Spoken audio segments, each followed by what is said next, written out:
लकड़हारा और राजकुमारी की कहानी। किसी समय की बात है, एक गरीब लेकिन ईमानदार लकड़हारा जंगल के पास रहता था। वो रोज मेहनत करके लकड़ियां काटता और उसी से अपना गुजारा करता था।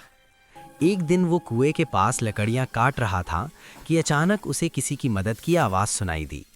जब उसने कुएं में झांककर देखा तो एक सुंदर लड़की पानी में गिरी हुई थी।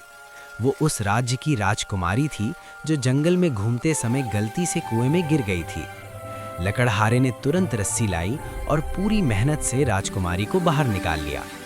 राजकुमारी ने धन्यवाद देते हुए कहा, तुमने मेरी जान बचाई है। मैं ये बात अपने पिता राजा को जरूर बताऊंगी। महल पहुंचकर राजा ने लकड़हारे की ईमानदारी और बहादुरी देखी तो बहुत खुश हुए। राजा ने लकड़हारे को इनाम देना चाहा, लेकिन उसने कहा, मैंने ये सब इनाम के लिए नहीं, इंसानियत के लिए किया है। राजकुमारी लकड़हारे के अच्छे दिल से बहुत प्रभावित हुई। समय के साथ दोनों एक दूसरे को पसंद करने लगे।